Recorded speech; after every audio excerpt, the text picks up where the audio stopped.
नमस्कार। कोरोना से जुड़े इस खास शो अफवाह बनाम हकीकत में आपका स्वागत है। मैं हूं अदिति राजपूत।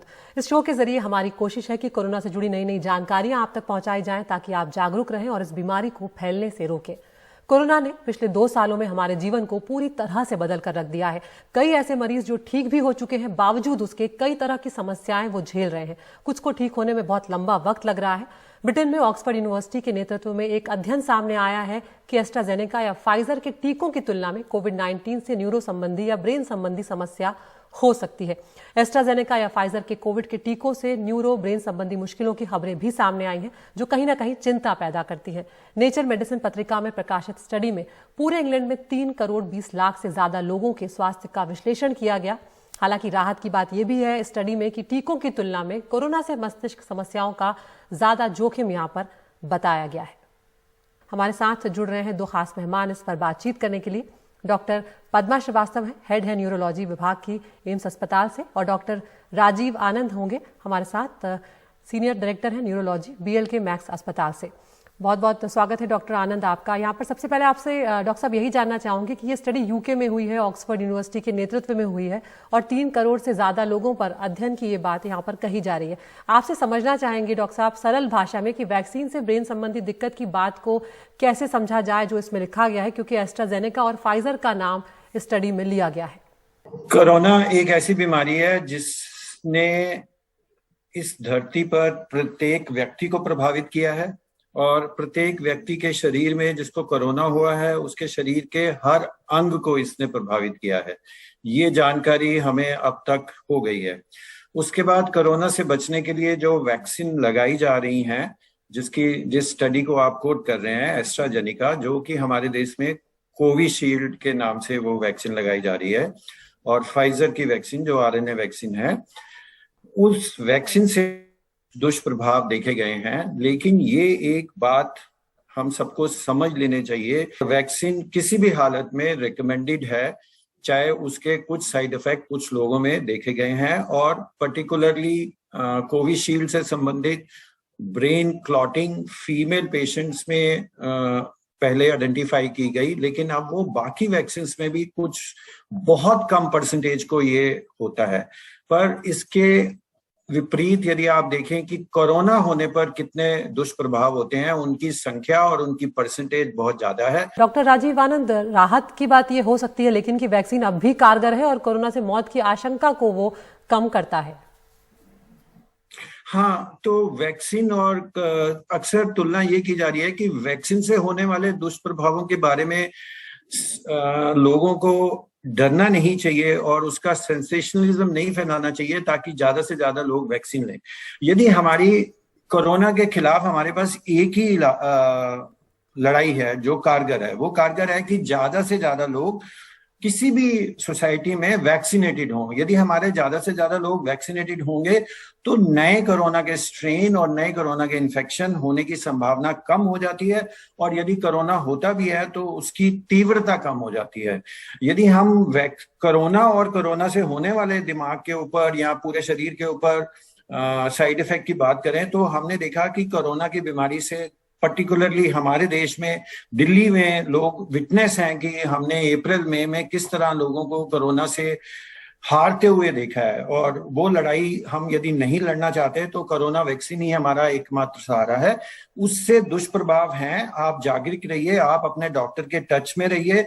कुछ बीमारियां हैं जिसमें हम कोरोना की वैक्सीन के बारे में पेशेंट को चूज करने के लिए गाइड देते हैं कि आप इसकी जगह ये लगा लो। यदि किसको क्लॉटिंग की संभावना ज्यादा है तो हम कोवैक्सीन रिकमेंड कर देते हैं, और यदि किसी को ऐसे इम्यूनोलॉजिकल डिसऑर्डर होते हैं तो उसको हम कोविशील्ड रिकमेंड कर देते हैं, जो हमारे पास अवेलेबल वैक्सीन है। तो ये हम प्लान कर सकते हैं। द साइड इफेक्ट जो वैक्सीन से है they can be contained. We have now experience, हमारे पास ये जानकारी है। यहाँ पर आपने जी जागरूक होने की बात कही है। ऐसे में अगर कोई न्यूरो संबंधी दिक्कतें आ रही हैं तो कैसे मरीज समझे उस चीज को, चाहे वो वैक्सीन के बाद आ रही हो या कोरोना से ठीक होने के बाद आ रही हो? क्या कुछ ऐसे लक्षण हैं जिनको देखकर बैठा नहीं रहना चाहिए, उन्हें नजरअंदाज नहीं करना चाहिए, तुरंत अपने डॉक्टर से संपर्क करना चाहिए? अगर आप उस बारे में बताना चाहें हमारे दर्शकों को। उसमें कोरोना से संबंधित कुछ चीजें ऐसी हैं जो इमीडिएट अटेंशन मांगती हैं। पर्टिकुलरली कोविड इन्फेक्शन के बाद हमारे पास मरीज आ रहे हैं, जिसको हम पोस्ट कोविड कॉम्प्लिकेशन बोलते हैं। कोई भी वायरल इलनेस जो हमने पिछले हमारे देश में चिकनगुनिया, डेंगू, ये जो होती हैं, ये कई बारी बॉडी के अंदर एक इम्यूनो इन्फ्लामेटरी रिएक्शन करती हैं। उस इम्यूनो इन्फ्लामेटरी रिएक्शन से जो सबसे ज्यादा डेंजरस हम देखते हैं वो है कि एकदम दिमाग में क्लॉटिंग हो जाना, वीनस साइनस थ्रोम्बोसिस हो जाना। उसका लक्षण है कि आपका हेडेक रिस्पॉन्ड नहीं करता। हालांकि पोस्ट कोरोना में बहुत लोगों को देर तक हेडेक रहता है, और यदि वो न्यूरोलॉजिस्ट को रिपोर्ट करते हैं तो हम उसमें वीनस थ्रोम्बोसिस होने की संभावना को रूल आउट करने के लिए एमआरआई वीनोग्राम करा के उसको रूल आउट करते हैं, और यदि होता है तो हम उसको ट्रीट करते हैं। ये कोरोना से संबंधित पोस्ट कोरोना कॉम्प्लिकेशन है। कोरोना के दौरान भी मरीज को ब्रेन के किसी भी बॉडी के किसी भी अंग में कॉम्प्लिकेशन होते हैं, उसको हम कोविड रिलेटेड कॉम्प्लिकेशन कहते हैं, जो कि जैसे ऑक्सीजन कम होने से ब्रेन का ना काम करना, ब्रेन में स्ट्रोक हो जाना, या शरीर के और अंगों पे भी उसका प्रभाव हो जाना। इसी प्रकार हमारे पास ऐसे मरीज भी आए हैं कि जिनको कोरोना से रिकवरी हो गई और कुछ दिन के बाद उनको हाथ पैरों में कमजोरी आ गई। बिल्कुल। डॉक्टर आनंद, यहाँ पर हमारे साथ डॉक्टर पद्मा श्रीवास्तव भी जुड़ गई हैं, हेड है न्यूरोलॉजी डिपार्टमेंट एम्स अस्पताल से। डॉक्टर पद्मा, स्वागत है आपका हमसे जुड़ने के लिए। डॉक्टर, यहाँ पर और भी कुछ दिक्कतें हम बात कर रहे थे कि कोविड से ठीक हो जाने के बाद भी मरीज झेल रहे हैं, जिसमें जैसे पहचानने की क्षमता पर असर पड़ रहा है, कहीं ना कहीं जो काम करने की क्षमता है, वो एफिशिएंसी जो है वो प्रभावित हुई है। एक नेगेटिविटी भी लोग झेल रहे हैं, हमेशा एक डलनेस उनके अंदर रहती है, उससे किस तरह से निपटा जाए? आप सही कहा कि कोविड के बाद वो जो term mental fog, brain fog, ये नाम तो सुना है कि एक तरह के कंफ्यूजन, जो एग्जीक्यूटिव डिसफंक्शन कहते हैं, जो भी टास्क हम पहले बहुत आसानी से कर सकते थे, मल्टीटास्किंग करते हैं, जो चीजें जो नहीं भूलते थे, कोई टू डू लिस्ट बनाने की जरूरत नहीं पड़ती थी।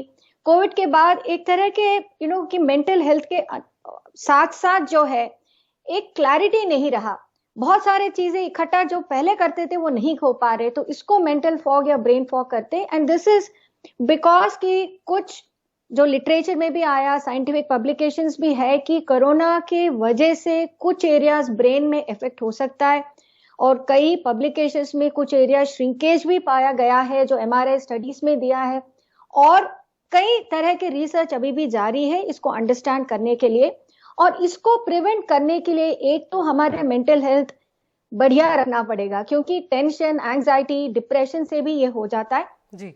दूसरा है कि हमारे जो इम्यूनिटी है हमारा, ये बढ़ा के रखने के लिए, एंड प्लस ये जो घबराना ज्यादा नहीं है, एंड यस जो सिर दर्द है, डिजीनेस है, फेटीग, जो फिजिकल फेटीग है वो मेंटल फेटीग भी है, तो उसमें डेफिनेटली हम लोग कुछ रेड फ्लैग्स नोटिस करते हैं, उसके लिए कुछ इन्वेस्टिगेशंस करते हैं, कोई क्लॉट्स तो नहीं बन रहा, कहीं कुछ तरह के डीमाइलिनेशन है, ये तो नहीं हो रहा, ये देखना होता है जी। यानी कि आपका ये कहना है कि अगर कोई छोटी सी भी दिक्कत अगर आपके सामने पेश आ रही हो या कोई मरीज झेल रहा हो, तो वो तुरंत अपने डॉक्टर से संपर्क करे, ताकि कोई भी चीज यहाँ पर बड़ी ना हो पाए। आप दोनों का बहुत बहुत शुक्रिया, डॉक्टर राजीव आनंद, डॉक्टर पद्मा श्रीवास्तव।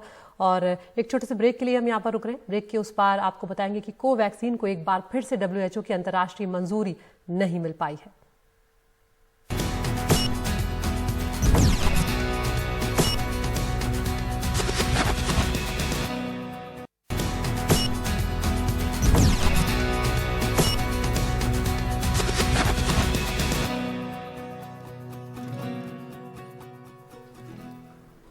भारत बायोटेक की वैक्सीन कोवैक्सीन की अब तक अंतर्राष्ट्रीय स्तर पर अनुमति उसे नहीं मिल पाई है, जिसके चलते कोवैक्सीन की खुराक लेने वाले लोग विदेश यात्रा के लिए मान्य नहीं है।